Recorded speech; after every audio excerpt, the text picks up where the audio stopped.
وَلَقَدْ يَسَّرْنَا الْقُرْآنَ لِلذِّكْرِ فَهَلْ مِن مُّدَّكِرٍ۔ الحمد للہ رب العالمین والصلاة والسلام علی اشرف الانبیاء والمرسلین، اما بعد فاعوذ باللہ من الشیطان الرجیم من ہمزہ ونفخہ ونفثہ، بسم اللہ الرحمن الرحیم، رب اشرح لی صدری ویسر لی امری واحلل عقدۃ من لسانی یفقہوا قولی، اللہم انفعنا بما علمتنا وعلمنا ما ينفعنا وزدنا علما، فبشر عبادی الذین یستمعون القول فیتبعون احسنہ، اولئک الذین ہداہم اللہ واولئک هم اولو الالباب۔ اعوذ باللہ من الشیطان الرجیم، بسم اللہ الرحمن الرحیم۔ وَإِذْ قَالَ عِيسَى ابْنُ مَرْيَمَ يَا بَنِي إِسْرَائِيلَ إِنِّي رَسُولُ اللَّهِ إِلَيْكُمْ مُصَدِّقًا لِمَا بَيْنَ يَدَيَّ مِنَ التَّوْرَاةِ وَمُبَشِّرًا بِرَسُولٍ يَأْتِي مِن بَعْدِ اسْمُهُ أَحْمَدُ، فَلَمَّا جَاءَهُم بِالْبَيِّنَاتِ قَالُوا هَذَا سِحْرٌ مُبِينٌ۔ اعوذ باللہ من الشیطان الرجیم، بسم اللہ الرحمن الرحیم۔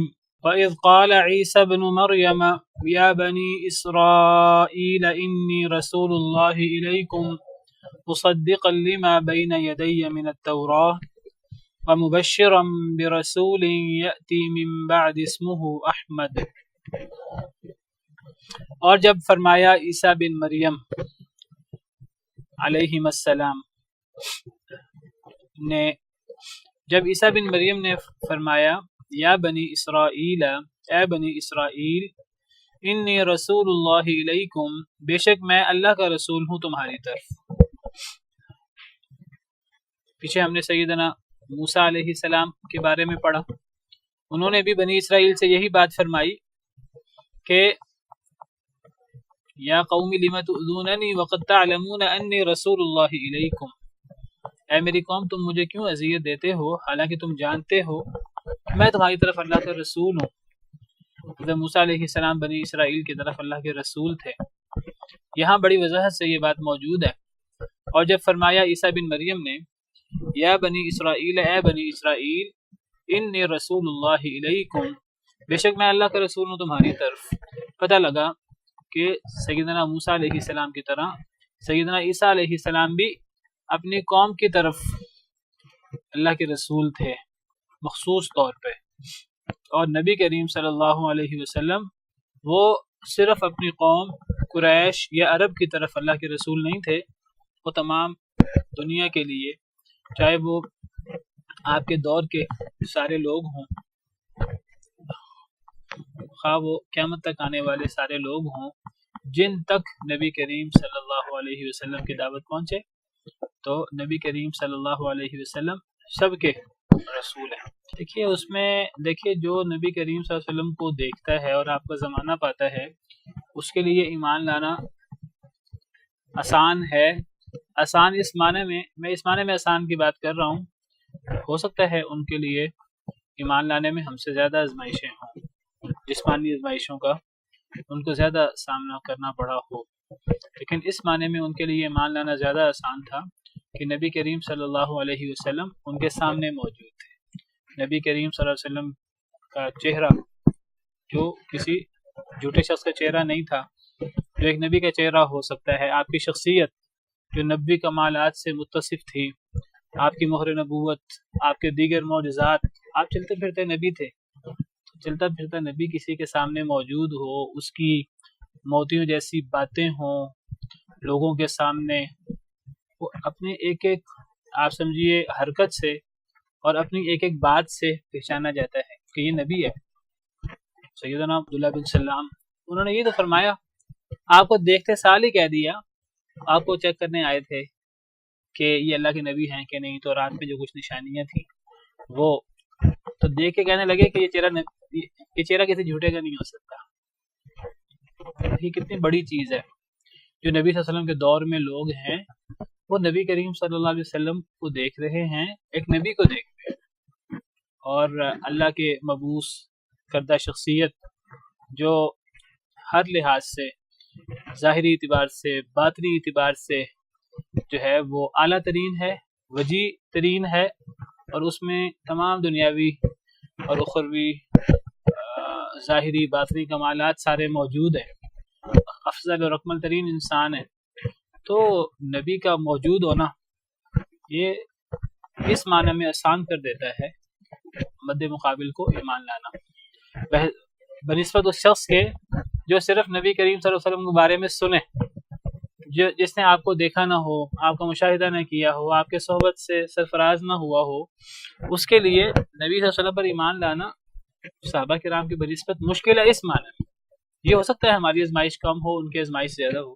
میں اس معنی میں نہیں کہہ رہا، لیکن ان کے سامنے نبی کریم صلی اللہ علیہ وسلم بذات خود موجود تھے، اسی لیے نبی صلی اللہ علیہ وسلم نے فرمایا کہ طوبی لمن رآنی وآمن بی، اس شخص کے لیے توبہ ہو، توبہ خوش بختی کہ جنت کا ایک مقام، اس شخص کے لیے توبہ ہو جو مجھے دیکھے پھر مجھ پر ایمان لائے، وطوبى 7 مرات لمن لم يرني وآمن بی، اور 7 دفعہ توبہ ہو اس شخص کے لیے جو مجھے نہ دیکھے پھر مجھ پہ ایمان لائے۔ اسی معنی میں نبی کریم صلی اللہ علیہ وسلم نے، اللہ بہتر جانتے ہیں، اسی معنی میں نبی صلی اللہ علیہ وسلم نے فرمایا کہ صحابہ کرام سے کہ میرے بھائی وہ ہیں جنہوں نے مجھے دیکھا نہیں، تو صحابہ کرام عرض کرنے لگے ہم آپ کے بھائی نہیں ہیں، آپ نے فرمایا تم تو میرے ساتھی ہو، میرے صحابہ ہو، میرے بھائی وہ ہوں گے جو بعد میں آئیں گے جنہوں نے مجھے ابھی دیکھا نہیں ہے۔ اور نبی صلی اللہ علیہ وسلم نے یہ بھی فرمایا کہ ایسے لوگ آئیں گے بعد میں کہ ان کو دنیا و ما فیہا، اگر ان کو خرچ کرنا پڑے تو دنیا و ما فیہا خرچ کرنے پر تیار ہوں گے کہ کاش کہ ہمیں نبی کریم صلی اللہ علیہ وسلم کی صحبت مل جاتی، کاش کہ ہم نبی کریم صلی اللہ علیہ وسلم کو دیکھ لیتے، وہ اس کے بدلے دنیا و ما فیہا کی ہر چیز جو ہے نا ان کے پاس ہو، وہ اس کو خرچ کرنے پر تیار ہوں گے۔ تو بہرحال یہ وہ تعلق ہے نبی کریم صلی اللہ علیہ وسلم سے جو ہر مسلمان کا ہوتا ہے، اور جنہوں نے نبی صلی اللہ علیہ وسلم کو نہیں دیکھا یہ ان کی ایک ایسی خصوصیت ہے نبی صلی اللہ علیہ وسلم پر ایمان لانا کہ جو خصوصیت صحابہ کو بھی نہیں ملی۔ یہ نہیں کہتا کہ بعد والے صحابہ سے افضل ہیں، صحابہ کرام ہر لحاظ سے بعد والوں سے افضل ہیں، بعد والے صحابہ کرام کی خاک پاک کو بھی نہیں پہنچ سکتے، لیکن کوئی ایسی چیز ہو سکتی ہے، صحابہ کرام کے پاس 100 سینکڑوں ہزاروں فضائل ہوں گے بعد والوں پر، لیکن کسی ایک فضیلت میں بعد والے بھی صحابہ کرام سے افضل ہو سکتے ہیں۔ یہ ایسی بات ہے جیسے سیدنا ابوبکر صدیق کا مقام ہے، دیگر صحابہ کرام کا مقام ہے، کوئی صحابی حضرت عمر بھی سیدنا ابوبکر صدیق کا مقابلہ تو نہیں کر سکتے، لیکن ایسا بالکل ہو سکتا ہے کہ بعض کسی صحابی میں جو حضرت ابوبکر صدیق سے بہت کم مقام کا حامل ہو، لیکن اس کی کوئی ایسی ایک صفت ہو کہ وہ اس میں ممتاز ہو، جس طرح ہم نے پیچھے حدیث پڑھی ایک صحابی کے بارے میں کہ نبی صلی اللہ علیہ وسلم نے فرمایا 1 دفعہ 2 دفعہ 3 دفعہ کی جنتی شخص ہے، تو حضرت عبداللہ بن عمر بن عاص جو ہیں وہ ان کے گھر چلے گئے، ان کے ساتھ 3 راتیں گزاری، تو اب یہ نبی صلی اللہ علیہ وسلم نے اس انداز میں حضرت ابوبکر صدیق کو نہیں فرمایا، تو حضرت ابوبکر صدیق کے سینکڑوں فضائل ہو سکتے ہیں دیگر صحابہ کرام پر، بعض ایسی فضیلت ہو سکتی ہے بعض والے صحابہ کی جو حضرت ابوبکر صدیق میں نہ ہو، تو وہ ایک فضیلت کی وجہ سے کوئی بندہ مجموعی طور پہ افضل نہیں ہو سکتا۔ حضرت عمر کا جو ایک مقام ہے اسلام اور کفر کے درمیان ایک فاصل کا اور ایک فارق کا، جس کی بنا پر ان کو فاروق کا لقب ملا، اس صفت میں حضرت عمر آگے ہیں۔ حضرت عثمان کا جو حیا کا مقام ہے وہ مقام ابوبکر عمر کے پاس نہیں ہے، لیکن وہ اس کا مطلب یہ نہیں کہ یہ حضرت ابوبکر صدیق حضرت عمر سے افضل ہو گئے۔ حضرت ابوبکر آئے نبی صلی اللہ علیہ وسلم ویسے بیٹھے رہے، حضرت عمر آئے نبی صلی اللہ علیہ وسلم ویسے بیٹھے رہے، کپڑے اپنا آپ کا کپڑا جو ہے وہ گھٹنے پر نہیں ہے۔ حضرت عثمان آئے تو آپ سیدھے ہو کے بیٹھ کے، حضرت عائشہ حیران ہوئی کہ ابوبکر صدیق کا مقام تو آپ کی باتوں سے اور آپ کی ہدایات سے مسلمہ تھا، تو عرض کرنے لگی کہ میرے باپ آئے، حضرت عمر آئے، آپ ویسے بیٹھے رہے، تو آپ نے فرمایا اس شخص سے کیوں نہ حیا کرو جس سے فرشتے حیا کرتے ہیں۔ تو یعنی بعض ایسی خصوصیات ہو سکتی ہیں کہ جو بعد والے صحابہ میں، کم درجے کے صحابہ میں جو حضرت ابوبکر صدیق میں نہ ہو، بات ہوتی ہے بحیثیت مجموعی فضیلت کی، وہ حضرت ابوبکر صدیق کو حاصل ہے، ورنہ بعض ایسی فضیلتیں حضرت عمر کی ایسی بات فضیلتیں ہو سکتی ہیں، اللہ تعالیٰ کی موافقت حضرت عمر کو ملی کئی مقام پر. حضرت عثمان کی فضیلت حیا کے حوالے سے، حضرت علی کا جو مقام ہے وہ جو جنگ خندق کے موقع پر میں جھنڈا اس کو دوں گا جو اللہ اور اس کے رسول سے محبت کرتا ہے اور اللہ اور اس کے رسول اس سے محبت کرتے ہیں. اب ہر صحابی چاہتا تھا یہ مقام مجھے مل جائے، ابو بکر اور عمر بھی چاہتے تھے رضی اللہ عنہ، لیکن یہ مقام حضرت علی کو ملا. تو یہ بات فضیلتیں ہونے سے بعض لوگ نا غلط چیزیں، غلط مقابلہ کرنا شروع کر دیتے ہیں. کہتے ہیں دیکھو جی تم ابو بکر کو افضل کہتے ہو، حضرت علی کو کتنا بڑا مقام ہے، اللہ تعالیٰ اللہ کے نبی صلی اللہ علیہ وسلم نے وہ جھنڈا حضرت ابوبکر کو کیوں نہیں دیا. وہ تنقید کرنا شروع کر دیتے ہیں. تنقید نہیں ہوتی یہ، بالکل اگر ایسے ہی ہے جیسے کہ یہ جو حدیث ہے کہ جن لوگوں نے مجھے نہیں دیکھا مجھ پر ایمان لائے 7 دفعہ ان کے لیے توبہ ہو. اب کوئی بندہ کہ ہم تو صحابہ کرام سے 7 گنا زیادہ افضل ہیں، صحابہ کرام کو یہ فضیلت نہیں ملی. بھئی یہ اس ایک معاملے میں بعض روایات میں آتا ہے کہ قرب قیامت ایسا زمانہ آئے گا دین پر عمل کرنا اتنا مشکل ہوگا جیسے ہاتھ میں انگارہ پکڑنا. اور آپ نے فرمایا کہ اس دور میں دین پر عمل کرنے والا ایسے ہوگا اس کا مقام تم جیسے 50 لوگوں کے برابر ہوگا. حدیث مبارکہ کا مفہوم ہے. تو صحابہ کرام حیران ہوئے کہ عام 50 مسلمانوں کی طرح اس کا مقام ہوگا کہ ہمارے جیسے 50 لوگوں کی طرح، تم میں سے 50 لوگوں کے برابر. یہ مشکل زمانہ ہے جس کے اندر اسلام اجنبی ہو جائے گا. تو یہ یعنی کسی ایک پہلو سے کوئی فضیلت ہو تو اس سے یہ مغالطہ نہیں کھانا چاہیے کہ ہم بصیرت مجموعی جو ہے. حضرت موسیٰ کے حوالے سے یہی معاملہ نبیوں کا ہے. نبیوں کے حوالے سے بعض نبیوں کی کچھ خصوصیات ہیں. ممکن ہے کہ بعض نبی اپنی بعض خصوصیات میں وہ ممتاز ہوں، لیکن جہاں تک بحیثیت مجموعی کمالات کی بات ہے، انا سید ولد آدم ولا فخر، اللہ تعالیٰ نے نبی کریم صلی اللہ علیہ وسلم کو وہ مقام دیا ہے بحیثیت مجموعی جو کسی نبی کو نہیں دیا. لیکن حضرت ابراہیم کا جو مقام ہے، اگر ہم اس انفرادی بات کرنے لگے تو بات بڑی دور نکل جائے گی. تو اس لیے حضرت ابراہیم کی جو آزمائشیں ہیں، آپ دیکھیے حضرت ابراہیم کئی معاملات میں بڑے ممتاز نظر آتے ہیں. حضرت موسیٰ کئی معاملات میں بہت آگے نظر آتے ہیں کہ قیامت کے دن حضرت موسیٰ نبی صلی اللہ علیہ وسلم سے بھی پہلے وہ ہوں گے. حضرت آدم نبی کریم صلی اللہ علیہ وسلم جو بھی مقام ہو ہیں تو آدم کی اولاد ہی نا. حضرت آدم ابو البشر ہیں. یہ ایک ایسی خصوصیت ہے جو جس میں وہ اکیلے ہیں، وہ ممتاز ہیں. اللہ نے انہیں اپنے ہاتھ سے بنایا ہے حضرت آدم کو. یہ فضیلت کس کو حاصل ہو سکتی ہے مجھے بتائیے؟ فضیلت ہے بہت بڑی کہ اللہ نے انہیں اپنے مبارک ہاتھوں سے بنایا ہے. حدیث میں آتا ہے حضرت موسیٰ جب حضرت آدم کا وہ جو جھگڑا یا ایک اختلاف مناظرہ کہہ لیجیے، تو حضرت موسیٰ کہتے ہیں کہ اے آدم آپ وہ ہیں کہ جنہیں اللہ نے اپنے ہاتھ سے بنایا اور جنہیں اللہ نے فرشتوں سے سجدہ کروایا. مجھے بتائیے اس مقام میں حضرت آدم کا مقابلہ کون کر سکتا ہے؟ تو ان چیزوں سے یہ مغالطہ نہیں کھانا چاہیے کہ دیکھو جی حضرت آدم افضل ہو گئے، اب ہم پریشان ہونا شروع ہو جائیں کہ ہمارے نبی افضل ہے کہ وہ افضل ہے. یہ اصل میں بعض خصوصیات ہیں. تو بعض خصوصیات کسی کی ایسی ممتاز خصوصیات ہو سکتی ہیں، لیکن جب بات آتی ہے نا بحیثیت مجموعی، وہاں پھر نصوص ہمیں جس طرف لے کے جاتے ہیں، قرآن و حدیث ہمیں جہاں لے کے جاتے ہیں، ہمارا تو کام ہے قرآن و حدیث کو ماننا اور اس کے آگے سر جھکا لینا. تو ہم اس کے سامنے نہ اپنی زبان کو ہلانے کی ہم جو ہے وہ گستاخی کر سکتے ہیں، اور ہم اپنے قلب و اذہان کو ہم جھکا لیتے ہیں جہاں اللہ اور اللہ کے رسول کا حکم آتا ہے. اور میں سمجھتا ہوں اسی کا نام ایمان بالغیب ہے. اسی کو ایمان بالغیب کہتے ہیں. جو اللہ اور اللہ کے رسول نے فرما دیا صحیح سند سے ہم تک پہنچ گیا تو وہ نبی کریم صلی اللہ علیہ وسلم سید ولد آدم، نبی کریم صلی اللہ علیہ وسلم نے تمام انبیاء کرام علیہ السلام کی جماعت کروائی. اللہ نے آپ کو تمام کا امام بنایا. اللہ نے تمام نبیوں سے وعدہ لیا اگر آپ کے دور میں فلاں نبی آ گیا تو تم نے ان کی پیروی کرنی ہے. بحث جنت آپ کھٹکھٹائیں گے جنت کا دروازہ تو کھلے گی، ورنہ نہیں کھل سکتی. کسی نبی کی کوئی بھی فضیلت ہو جائے، جنت جو ہے وہ آپ کے کھلوانے سے کھلے گی، اور آپ کے بہرحال نبی صلی اللہ علیہ وسلم سفارش کریں گے تو حساب کتاب شروع ہوگا۔ تو بحیثیت مجموعی کیا معاملہ ہے اور بعد خصوصی معاملات کیا ہیں؟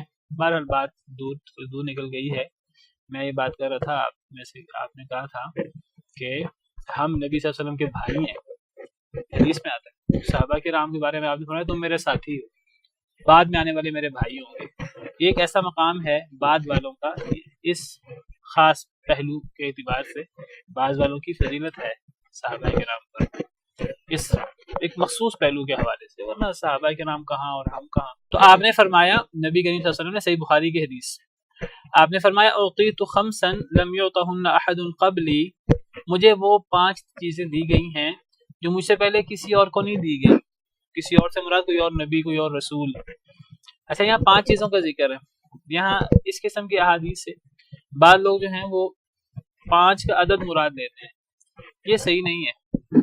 یہ کہنا کہ نبی کریم صلی اللہ علیہ وسلم کو دیگر انبیاء پر بس 5 چیزوں میں فضیلت حاصل ہے، یا آپ کو 5 خصوصیات ملی ہیں جو دیگر انبیاء کرام علیہ السلام کو نہیں ملی، یہ 5 ہیں، یہ 6 نہیں ہو سکتی۔ اگر 6 آئیں گے تو اس حدیث سے ٹکراؤ ہو جائے گا۔ یہاں 5 یا 6 یا 7 یا 3 یا 4 کا لفظ جو ہے وہ دیگر اعداد کی نفی نہیں کر رہا ہوتا، یہاں صرف اتنی چیزوں کو بیان کرنا مقصود ہوتا ہے۔ یہاں حصر نہیں ہوتا کہ وہ بس وہ 5 ہی ہیں، وہ 6 نہیں ہو سکتی۔ اگر کسی اور حدیث میں کوئی اور بھی فضیلت آ گئی تو وہ اس سے ٹکرائے گی نہیں۔ جو 5 چیزیں یہاں ہیں، کسی حدیث میں 6ٹھی آ گئی، 7ویں آ گئی، 8ویں آ گئی، تو وہ ٹکراؤ نہیں ہوگا اس حدیث سے۔ یہ بالکل اس طرح کی بات ہے کہ جس طرح حدیث مبارکہ میں ہم نے پڑھا سورہ حشر کے آخر میں کہ اللہ تعالیٰ کے 99 نام ہے، ایک کم 100، جو ان کو یاد کر لے تو جنت میں داخل ہو جائے گا۔ اب اس سے بعد ان کو مغالطہ ہوا کہ جیسے یہاں اللہ کے ناموں کو محصور کرنا مقصود ہے، اللہ کے 100 سے ایک کم 99 نام ہے، اس سے زیادہ نہیں ہو سکتے۔ اب کوئی بندہ اس سے زیادہ قرآن کریم سے ثابت کر دے کسی اور کوئی اور دلائل سے تو یہ ٹکراؤ ہو جائے گا، ہمیں اس کو 99 کے اندر محصور ماننا ہے۔ نہیں، یہ مراد نہیں ہے۔ مراد یہ ہے کہ اصل فوکس اگلی چیز پر ہے۔ اللہ کے 99 نام ہے، جو ان کو یاد کرے گا جنت میں جائے گا۔ تو اللہ کے تو انگنت نام ہے، کیونکہ اللہ کے نام اللہ کی صفات ہے۔ اللہ کے نام اللہ کی صفات کو 99 میں محدود کر دینا، اللہ کو محدود کرنا ہے۔ اللہ کو محدود نہیں کیا جا سکتا، نہ اللہ کی کوئی ایک صفت اپنی عظمت میں محدود ہو سکتی ہے، نہ اللہ کی صفات کی تعداد محدود ہو سکتی ہے۔ اللہ تعالیٰ کی ہر صفت لامتناہی ہے، اور اللہ تعالیٰ کی صفات کی تعداد بھی لامتناہی ہے، لامحدود ہے۔ مطلب کیا ہے اس حدیث کا؟ صحیح بخاری کی حدیث ہے کہ اللہ کے ناموں میں سے 99 ناموں کو یاد کرنے والا جنتی ہے۔ اسی طرح یہاں مجھے 5 چیزیں دی گئی ہیں جو مجھ سے پہلے کسی کو نہیں دی گئی۔ اس 5 سے مراد جو آگے 5 چیزیں آ رہی ہیں وہ مراد ہے، اور یہ صرف 5 نہیں ہے، یہ 5 نہیں ہے، 5 کا ذکر تو اس حدیث میں ہے۔ اور احادیث کو ملائیں تو میں ایک دفعہ میں نے کہا کہ میں نبی کریم صلی اللہ علیہ وسلم کی خصوصیات اکٹھی کروں، تو میں نے وہ کچھ احادیث اکٹھی کی تو مجھے 25-30 تو وہ چند احادیث کے اندر اکٹھی ہو گئے۔ 25-30 نبی صلی اللہ علیہ وسلم کی وہ خصوصیات جو پہلے کسی نبی کو حاصل نہیں تھی، چند احادیث اکٹھی کرنے سے ابھی میں ان احادیث کو مکمل نہیں کر سکا تھا۔ میرے ذہن میں ایک دفعہ آیا کہ میں نبی کریم صلی اللہ علیہ وسلم کی وہ خصوصیات اکٹھی کروں جو پہلے کسی نبی کو، یعنی کوئی ایسی خصوصیت ہو کہ حدیث میں آئے، قرآن میں ہو، حدیث میں ہو کہ یہ خصوصیت پچھلے کسی نبی کی نہیں تھی، یہ پہلی دفعہ نبی کریم صلی اللہ علیہ وسلم کو یا آپ کی امت کو یہ خصوصیت ملی ہے۔ میرے دل میں آیا میں ایک دفعہ وہ اکٹھی کرنی شروع کروں۔ میرا خیال تھا یہاں 5 ہیں، ممکن ہے 2 3 4 5 کسی اور حدیث میں مل جائیں، تو میں نے اکٹھی کرنا شروع کی۔ چند احادیث اکٹھی کی تھی، 25-30 تک تعداد پہنچ گئی۔ میں نے کہا یہ تو اتنی خصوصیتیں ہیں، یہ تو جمع کرنے لگے تو یہ کہاں تک پہنچ جائیں گی۔ تو یہ 5 کے عدد سے مغالطہ نہ ہو کہ 5 ہی ہیں، اس سے زیادہ نہیں ہو سکتے۔ اس حدیث میں 5 کا ذکر ہے، تو مجھے 5 وہ چیزیں دی گئی ہیں جو مجھ سے پہلے کسی نبی کو نہیں دی گئیں۔ پہلی چیز جو اس حدیث میں ہے، نصرت بالرعب مسیرۃ شہر، کہ 1 مہینے کی مدت سے میرا رعب دشمن پہ پڑ جاتا ہے۔ وجعلت لي الارض مسجدا وطهورا، میرے لیے تمام زمین کو مسجد بنا دیا گیا ہے، میں کہیں بھی نماز پڑھ لوں۔ اس کا استثناء ہے بعض احادیث میں، حمام میں نماز نہیں ہو سکتی، اونٹوں کے باڑے میں نہیں ہو سکتی، گندگی کے ڈھیر پہ نہیں ہو سکتی، فلاں جگہ نہیں ہو سکتی۔ وطہورن، اور پاک بھی، تمام زمین کو میرے لیے پاک بھی بنا دیا گیا ہے، یعنی تیمم کرنے کے لیے۔ فَأَيُّمَا رَجُلٍ مِّنْ أُمَّتِي أَدْرَكَتْهُ الصَّلَاةُ فَلْيُصَلِّ، میری امت میں سے کسی شخص کو جہاں بھی نماز آ لے وہ وہیں نماز پڑھ لے، مسجد میں جانا ضروری نہیں ہے، کہیں رستے میں ہے، صحرا میں ہے، جنگل میں ہے، کہیں بھی نماز پڑھ سکتا ہے، صاف جگہ ہونی چاہیے۔ اُحِلَّتْ لِيَ الْمَغَانِمُ، تیسری چیز آپ نے فرمایا میرے لیے مال غنیمت حلال کیا گیا ہے۔ وَلَمْ تَحِلَّ لِأَحَدٍ قَبْلِي، مجھ سے پہلے کسی نبی کے شریعت میں مال غنیمت کو کھانا جائز نہیں تھا۔ مال غنیمت جو ملتا تھا اس کو آگ جلا دیتی تھی، اور یہ اللہ کی طرف سے قبولیت کی دلیل ہوتی تھی۔ چوتھی چیز وَأُعْطِيتُ الشَّفَاعَةَ، مجھے شفاعت دی گئی ہے۔ اور پانچویں چیز وَكَانَ النَّبِيُّ يُبْعَثُ إِلَىٰ قَوْمِهِ خَاصَّةً، جو وجہ استشہاد ہے جس کے لیے میں حدیث آپ کے سامنے رکھی ہے کہ پرانے سارے نبی وہ خاص قوموں کی طرف مبعوث ہوتے تھے، جس طرح ہم حضرت موسیٰ کے حوالے سے پڑھ رہے ہیں۔ حضرت موسیٰ نے فرمایا کہ اے میری قوم، میں تمہاری طرف اللہ کا رسول، تم مجھے کیوں اذیت دیتے ہو؟ اور جس طرح حضرت عیسیٰ فرما رہے ہیں کہ یا بنی اسرائیل انی رسول اللہ علیکم، اے بنی اسرائیل میں تمہاری طرف اللہ کا رسول۔ حضرت عیسیٰ علیہ السلام وہ اگر اس دور میں بنی اسرائیل کے علاوہ بنی اسماعیل تھے، ان کے لیے اللہ کے نبی نہیں تھے۔ دیگر علاقوں میں اگر لوگ بستے تھے، دنیا بستی تھی، تو حضرت عیسیٰ علیہ السلام ان کے لیے نبی نہیں تھے، وہ اپنی قوم کی طرف بنی اسرائیل کی طرف اللہ کے رسول تھے۔ تو نبی صلی اللہ علیہ وسلم نے فرمایا پانچویں چیز کہ نبی اپنی قوم کی طرف خاص طور پہ مبعوث ہوتے تھے، اور بعثت الی الناس عامۃ، مجھے تمام لوگوں کی طرف عمومی طور پہ مبعوث کیا گیا ہے۔ تو یہ نبی صلی اللہ علیہ وسلم کی خصوصیت ہے۔ فرمایا کہ مصدقا لما بین یدی من التوراۃ، تصدیق کرنے والا ہوں اس کے لیے جو میرے دونوں ہاتھوں کے سامنے ہے، تورات۔ میرے دونوں ہاتھوں کے سامنے یہ محاورہ ہے، یعنی جو مجھ سے پہلے تورات ہے۔ یعنی حضرت عیسیٰ علیہ السلام نے فرمایا کہ اے لوگوں، میں اللہ کا رسول ہوں، اور تمہاری طرف اے بنی اسرائیل اللہ کا رسول ہوں، اور میں اپنے سے پہلے جو کتاب ہے تورات اس کی تصدیق کرتا ہوں۔ حضرت عیسیٰ سے پہلے تورات نہیں تھی، صرف تورات تو کافی پہلے تھی حضرت عیسیٰ سے۔ حضرت موسیٰ سے پہلے جو جن کتابوں کا ہمیں پتہ ہے ان کتابوں میں حضرت داؤد علیہ السلام پر زبور اتری۔ حضرت داؤد علیہ السلام حضرت موسیٰ کے بعد ہے، اور تورات حضرت موسیٰ پر اتری ہے۔ حضرت داؤد علیہ السلام پر زبور اتری۔ اصل میں زبور نے اتر کر تورات کے احکامات کو منسوخ نہیں کیا، تورات کے ناسخ نہیں بنی۔ تورات کی اہمیت اپنی جگہ مسلمہ تھی۔ زبور کے اندر حضرت داؤد علیہ السلام کی کتاب کے اندر زیادہ اللہ کی حمد کے نغمے، اللہ کی حمد، اللہ کی تعریفیں زیادہ تھی۔ اس کے اندر دیگر احکامات بھی تھے، لیکن جس طرح شریعت کے احکام تفصیل سے تورات میں بیان ہوئے تو اس طرح کر کے وہ زبور جو ہے وہ اس میں وہ احکام اس میں تفصیل سے بیان نہیں ہوئے تھے، اس میں زیادہ اللہ کا ذکر، اللہ کی تعریف وغیرہ تھی۔ تو تورات کے ساتھ وہ ایک اللہ کی عظیم کتاب تھی جس کو اللہ نے حضرت داؤد علیہ السلام پر نازل فرمایا، اللہ کا کلام تھا وہ بھی، زبور بھی۔ لیکن تورات کی اہمیت اپنی جگہ مسلمہ تھی، بلکہ انجیل کے آنے کے بعد بھی حضرت عیسیٰ پر جو انجیل اتری، انجیل کے آنے کے بعد بھی انجیل نے تورات کے احکامات کو منسوخ نہیں کیا، اور انجیل میں آپ کہیں کہ پورا دین موجود تھا، ایسی بات نہیں تھی۔ تورات کی باتیں بہت ساری انجیل میں تھیں، اور انجیل کے تورات کے احکامات اپنی جگہ موجود تھے۔ انجیل میں جو کچھ تبدیلی وغیرہ کچھ ہوئی تھی، کچھ تحریف وغیرہ ہوئی تھی، ایسی کچھ چیزیں انجیل کے اندر وضاحت کر دی گئی تھی۔ تورات کے احکامات اپنی جگہ موجود تھے، تورات کی اہمیت اپنی جگہ مسلمہ تھی۔ آپ قرآن کریم کا مطالعہ کریں تو اللہ تعالیٰ قرآن سے پہلے تورات کو بہت زیادہ اہمیت دیتے ہیں، اور تورات کے بعد پھر اللہ تعالیٰ قرآن کا ذکر کرتے ہیں۔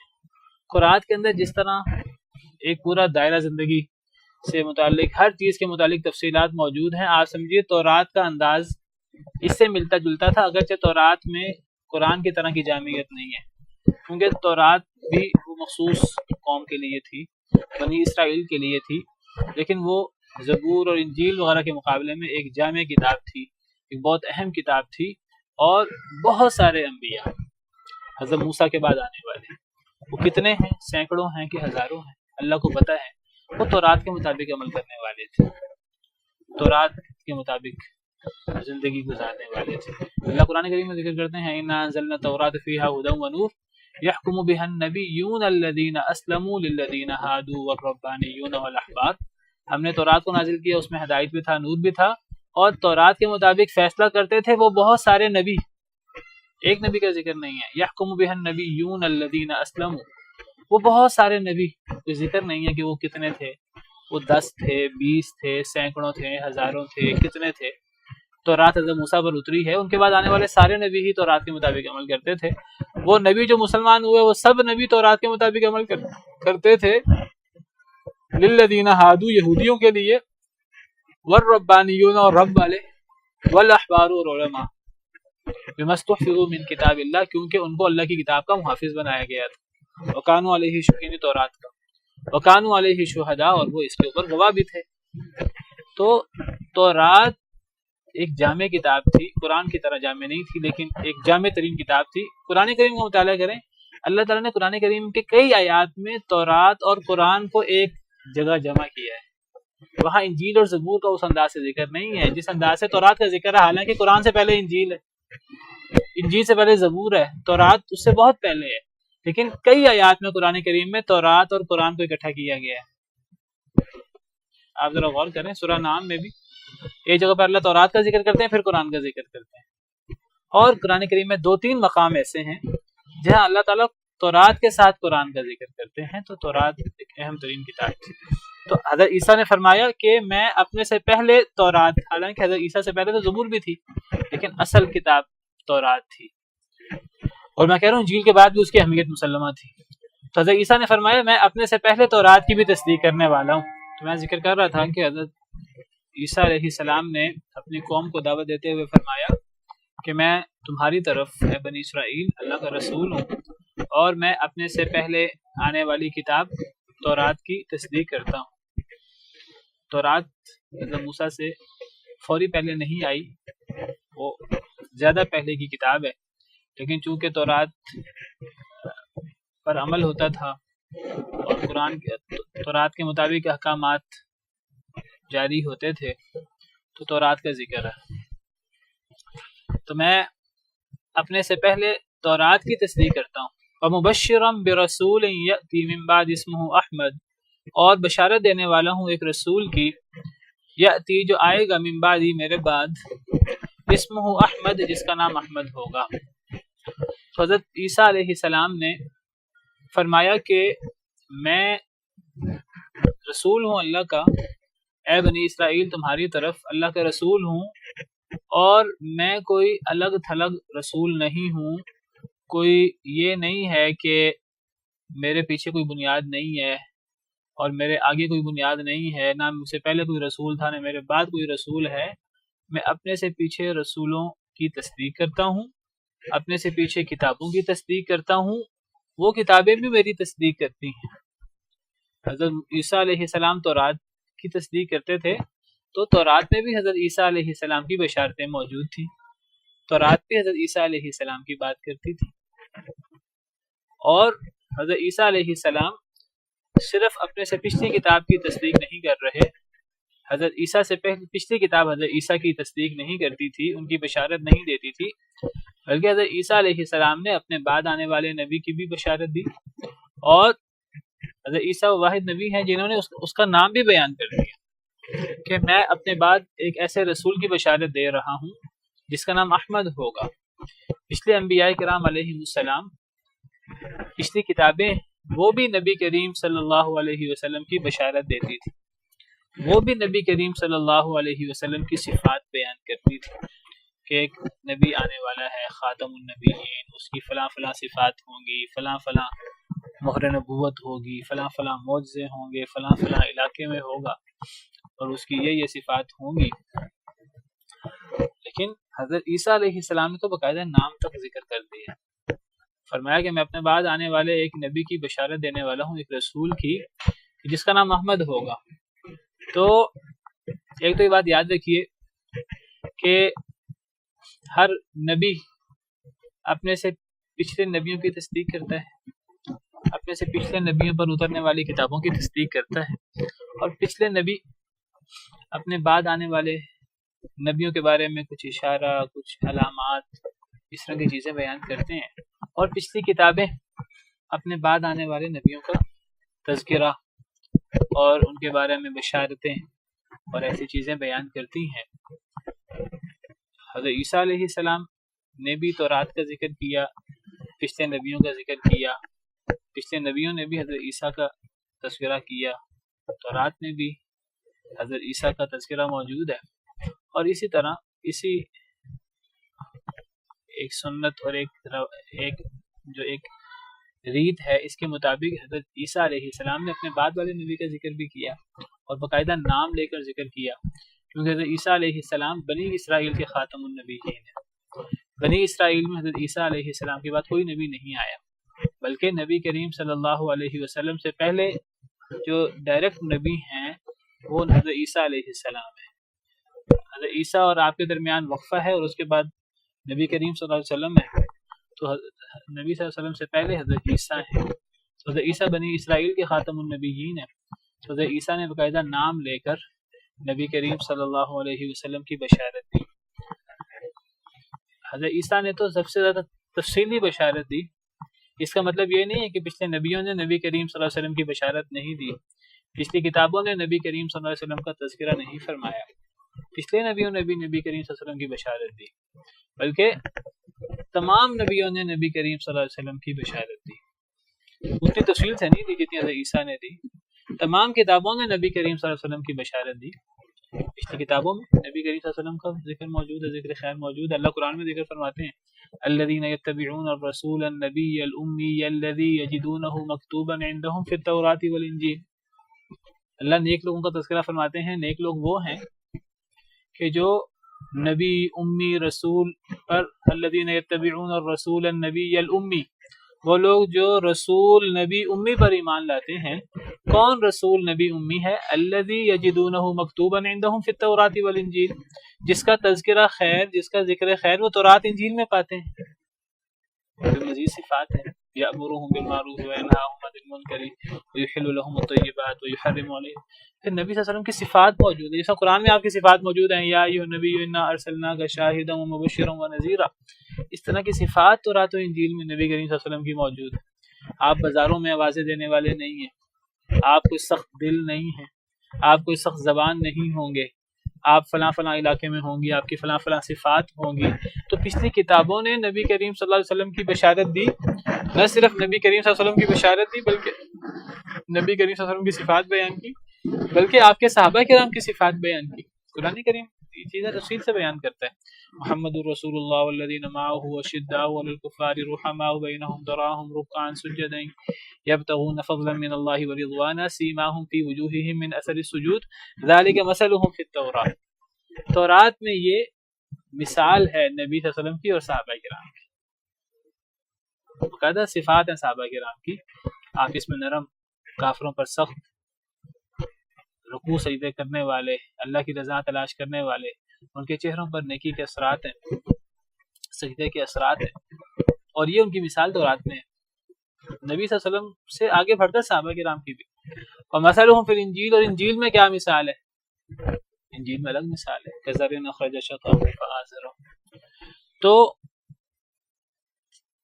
حضرت عیسیٰ پچھلی کتابوں کی، پچھلے نبی کی تصدیق کر رہے ہیں اور اپنے اگلے نبی کی بشارت دے رہے ہیں۔ اور میں ذکر کر رہا ہوں کہ حضرت عیسیٰ اکیلے نہیں دے رہے، تمام نبی پیچھے سے دے رہے ہیں، بلکہ اللہ نے تو تمام نبیوں سے وعدہ لیا، قرآن کریم میں ذکر ہے۔ اللہ تعالیٰ نے جس طرح تمام انسانوں سے وعدہ لیا، اس طرح اللہ تعالیٰ نے تمام نبیوں سے ایک الگ وعدہ لیا ہے، جس کا ذکر 20 پارے میں سورہ آل عمران میں موجود ہے، جس سے پتہ لگتا ہے کہ ہر نبی نے اپنی قوم میں نبی کریم صلی اللہ علیہ وسلم کا تذکرہ فرمایا ہے۔ قرآن کریم میں ہے وَإِذْ أَخَذَ اللَّهُ مِيثَاقَ النَّبِيِّينَ، اور جب لیا اللہ نے پختہ وعدہ نبیوں سے، لَمَا آتَيْتُكُم مِّن كِتَابٍ وَحِكْمَةٍ، جب میں تمہیں کتاب اور حکمت دے دوں، ثُمَّ جَاءَكُمْ رَسُولٌ مُصَدِّقٌ لِّمَا مَعَكُمْ، پھر رسول آ جائے وہ رسول بھی تمہارے پاس موجود چیزوں کی تصدیق کرے گا. ہر نبی نے اپنی قوم کو یہ پیغام دیا ہے. اللہ نے ہر نبی سے وعدہ لیا تھا. نبی کیوں نہ پیغام دیتا اپنی قوم کو؟ اللہ کا حکم تھا. اللہ نے نبیوں سے وعدہ لیا تھا میں تمہیں کتاب دے دوں گا, حکمت دے دوں گا. پھر اگر وہ رسول آ گیا, میرا آخری رسول خاتم النبیین, وہ تمہارے پاس موجود چیزوں کی تصدیق کرے گا. دیکھیے ایک مربوط نظام ہے. پچھلے سارے نبی اگلے نبیوں کی تصدیق کر رہے ہیں, نبی صلی اللہ علیہ وسلم کا ذکر بشارت, اور اگلے بعد میں آنے والے نبی پچھلی کتابوں کی تصدیق کر رہے ہیں. ایک پورا مربوط نظام ہے.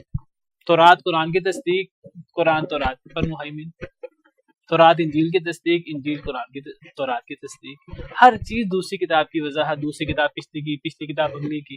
پورا ایک مربوط نظام ہے. پتہ لگتا ہے کہ ایک ہستی کی طرف سے یہ سب چیزیں آئی ہیں اور یہ سب چیزیں مبعوث ہوئی ہیں. تو تمہارے پاس رسول آ جائے جو تمہارے پاس موجود چیزوں کی تصدیق کرے گا, تم اس پر ایمان لاؤ گے, تم اس کی مدد کرو گے. قال اقررتم, پھر اللہ نے پوچھا تم اقرار کرتے ہو اور تم میرا وعدہ لیتے ہو؟ سب نبیوں نے کہا ہم اقرار کرتے ہیں. اللہ نے فرمایا پھر گواہ رہو, میں بھی تمہارے ساتھ گواہ ہوں. تو تمام نبیوں نے نبی کریم صلی اللہ علیہ وسلم کے آنے کی بشارت دی ہے. حضرت عیسیٰ نے سب سے تفصیل سے دی ہے, اور حضرت عیسیٰ نے آپ کا نام بھی بیان کر دیا, احمد. احمد کا کیا مطلب ہے؟ کہتے ہیں احمد کا مطلب ہے یہ مبالغے کا اسم تفضیل کا صیغہ ہے. اس میں فاعل کا معنی بھی ہو سکتا ہے, مفعول کا معنی بھی ہو سکتا ہے. احمد کا معنی یہ امام قرطبی فرماتے ہیں یہ بھی ہو سکتا ہے سب سے زیادہ اللہ کی تعریف کرنے والا, اور اس کا مطلب یہ بھی ہو سکتا ہے کہ جس کی سب سے زیادہ تعریف کی گئی ہو. دونوں معنی ہو سکتے ہیں احمد کے. سب سے زیادہ اللہ کی تعریف کرنے والا یہ فاعلی معنی ہے, اور جس کی سب سے زیادہ تعریف کی گئی ہو مفعولی معنی, محمد کے معنی میں. محمد کا معنی جس کی سب سے زیادہ تعریف کی گئی ہو. تو احمد اس معنی میں بھی ہو سکتا ہے, اور احمد تعریف کرنے والے کے معنی میں بھی ہو سکتا ہے, سب سے زیادہ اللہ کی تعریف کرنے والا, اللہ کا ذکر کرنے والا. فلما جاءہم بالبینات, پس جب وہ آ گیا ان کے پاس روشن نشانیاں لے کر. کون؟ یہ نبی جس کی بشارت حضرت عیسیٰ نے دی تھی نام لے کر. قالوا ھذا سحر مبین, تو انہوں نے کہا کہ یہ واضح جادوگر ہے. یعنی نبی صلی اللہ علیہ وسلم جب آگے روشن نشانیاں لے کر, تو لوگوں نے کہا, کفار نے کہا کہ یہ جادوگر ہے, یہ جادو لایا ہے. یا فلما جاءہم سے مراد حضرت عیسیٰ ہیں. جب حضرت عیسیٰ مزید روشن نشانیاں لائے اپنی قوم پر, بنی اسرائیل پر, مردوں کو زندہ کرنا اور کوڑی کے مریض کو ہاتھ پھیر کر درست کر دینا, تو بنی اسرائیل نے حضرت عیسیٰ کی ان نشانیوں کو جادو قرار دیا. دونوں معنی مراد ہو سکتے ہیں, حضرت عیسیٰ مراد ہو سکتے ہیں, ان کے نشانیوں کو بنی اسرائیل نے جادو کہا, اور نبی صلی اللہ علیہ وسلم بھی مراد ہو سکتے ہیں. جب نبی صلی اللہ علیہ وسلم یہ نشانیاں لائے, روشن دلائل, روشن نشانیاں, تو قریش نے کہا کہ یہ جادوگر ہے اور یہ جادو ہے. قریش نے نبی صلی اللہ علیہ وسلم کے معجزات کو جادو قرار دیا. وقت ختم ہو گیا, اسی پر بس کرتے ہیں. سبحان ربک رب العزت عما یصفون وسلام علی المرسلین والحمد للہ رب العالمین.